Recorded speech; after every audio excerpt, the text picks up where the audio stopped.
साथ लगा कर भेजा गया। आप थाने पे कैसे पहुंचे? थाने पे वो लोग हमको पुलिस करवा के भेजे। अच्छा, जब आप अपना कागज लेने गए थे, हाँ, मारपीट के पुलिस को फोन किए, फिर वहीं मारपीट करके फिर पुलिस पकड़ ली और फिर पकड़ ले गए कैंट, और कैंट पुनः जबरदस्ती आपको उनकी पत्नी के अड्डे पर आपको थाने भेजा। थाना भेजे। तो लिखिएगा कि वो अपना आधार सामान लेने गए थे 112 के हेल्प 112 फिर पुलिस वाले हमारे शहर में गए थे।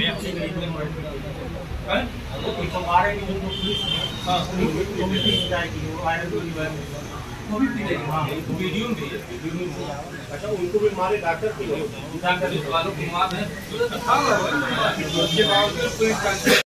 माननीय राष्ट्रीय अध्यक्ष अखिलेश यादव के नेतृत्व के निर्देश पे यहाँ प्रतिनिधि आया था और ये लिख पढ़ के गए हैं कि क्या कैसे हुआ था घटनाक्रम के बारे में।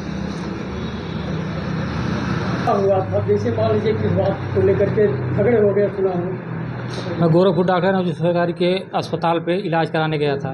अल्ट्रासाउंड उन लिखे जांच के लिए मैं अल्ट्रासाउंड करा के ले गया तो 1100 रुपया लगा। तो हम कहे सर हमारे वहाँ तो 800 में ही अल्ट्रासाउंड हो जाता है, आपके वहाँ 1100 कहे नहीं 1100 ही लगेगा यहाँ। हम कहे सर 1100 ज़्यादा है। इसी बात पे गाली दे दिए, कहे कि तुम हमारी फीस तय करोगे। उसके बाद गाली देते हुए हम कहे गाली आप क्यों दे रहे, आपत्ति किया मैंने तो मेज के उस पार बैठे थे, उठ के मार दिए हमको। हम कहे मार क्यों रहे, तब तक स्टाफ को बुला लिए सारे कि मारपीट हो रही है। स्टाफ पूरा जुट गया, उनके बाउंसर जुट गए, हमारे साथ मारपीट करने लगे। और उसके साथ पत्नी के साथ अभद्रता की गई, बच्चा रो रहा था उसके साथ भी कुछ नहीं रहम किया गया। आप पे भी आरोप है कि आपने डॉक्टर को मारा? हाँ, अगले दिन हमको पेपर में पता चला कि आपके ऊपर हथौड़े का आरोप लगा के भेजा गया, जबकि ऐसी कोई सच्चाई नहीं है। पता नहीं कैसे उसको लगा, धक्का मुक्की हो रही थी, जेब में बहुत छोटा था, उसमें 15 से 20 लोग घुसे हुए थे। डॉक्टर एक बार गिरा था, शायद मेरी मेज की कोना लगा था, वही उसी से उसको चोट लगा हुआ।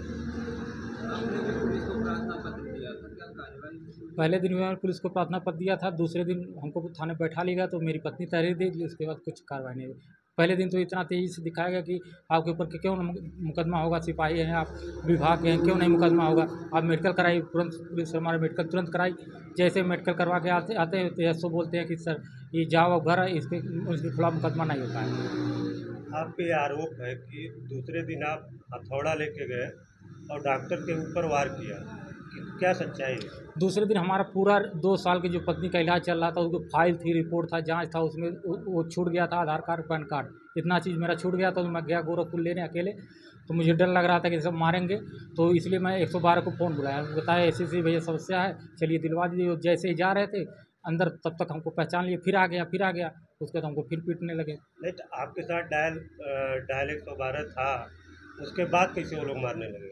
कुछ नहीं, उनको भी मार रहे थे, हमको भी मार रहे थे, कोई चिल्ला रहे थे, कोई डायल 112 कहे कि रुक जाओ, मामला क्या है समझने तो कुछ नहीं। नहीं, तो अगर वो मार खाए तो क्या उन्होंने थाने में तहरीर दी इस चीज़ की? इसके बारे में नहीं हमको जानकारी, हम अपनी दिए थे केवल। एक घटना हुई थी गोरखपुर में 3 तारीख को, डॉक्टर सरकारी के वहाँ ये दिखाने गए थे अपने पत्नी को, तो वहाँ लेकर के कुछ मारपीट हो गई थी, झकझक हो गया था। दूसरे दिन इनका पेपर वगैरह छूट गया था तो ये ले गए थे लेने, तो वहाँ डॉक्टर के बाउंसरों ने और लोगों ने मिल करके इनकी पिटाई कर दी और फर्जी मुकदमे में फंसा करके इनको जेल भेज दिया। ये हमारे राष्ट्रीय अध्यक्ष तक ये बात पहुंची तो उन्होंने डेलीगेट बना करके समाजवादी पार्टी के नेता, पूर्व विधायक, सारे लोगों को डेलीगेट बना करके भेजा कि जो अन्याय हुआ है जा कर के आप लोग देखें और उसकी रिपोर्ट तैयार हो और सरकार से हम इसको सदन में उठाने का काम करेंगे। किसी गरीब आदमी को या किसी दलित पिछड़े को, दलित आदमी को परेशान किया जा रहा है इस सरकार में, तो इन्हीं सब बातों को लेकर के हम लोग यहाँ आज मिलने उस पीड़ित परिवार से आए हैं।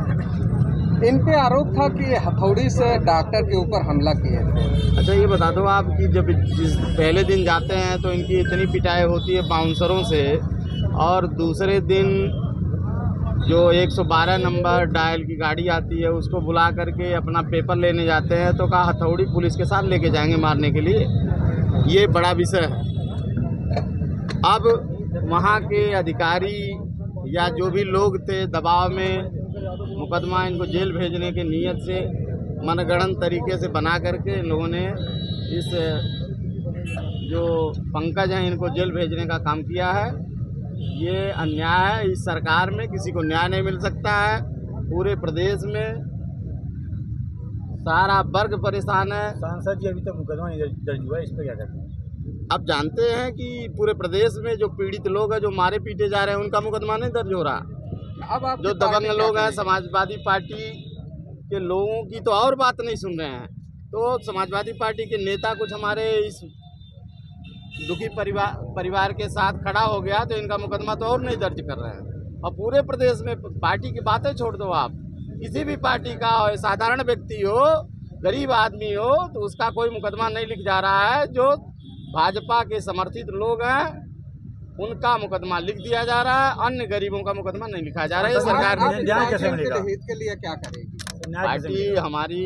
जो भी जहाँ भी जरूरत पड़ेगी, समाजवादी पार्टी इस परिवार के लिए और जो अन्याय हुआ है उसके खिलाफ लड़ने का काम करेगी। न्याय कैसे मिलेगा? और न्याय मिलेगा, हम जरूर न्याय मिलेगा। सरकार नहीं दे रही तो हम न्यायालय से लेंगे। न्यायालय से भी तो अभी तक नहीं हुआ 156(3)। अरे 156(3) किया गया है, वो कब तक दर्ज होगा? अब हम लोग अपना काम कर रहे हैं। जब दर्ज हो जाएगा, हमारे राष्ट्रीय अध्यक्ष जी हैं, उन्होंने भेजा है, अब आकर बात किया है, इनकी सारी बातों को हम लोगों ने सुना है और मिल करके हम लोग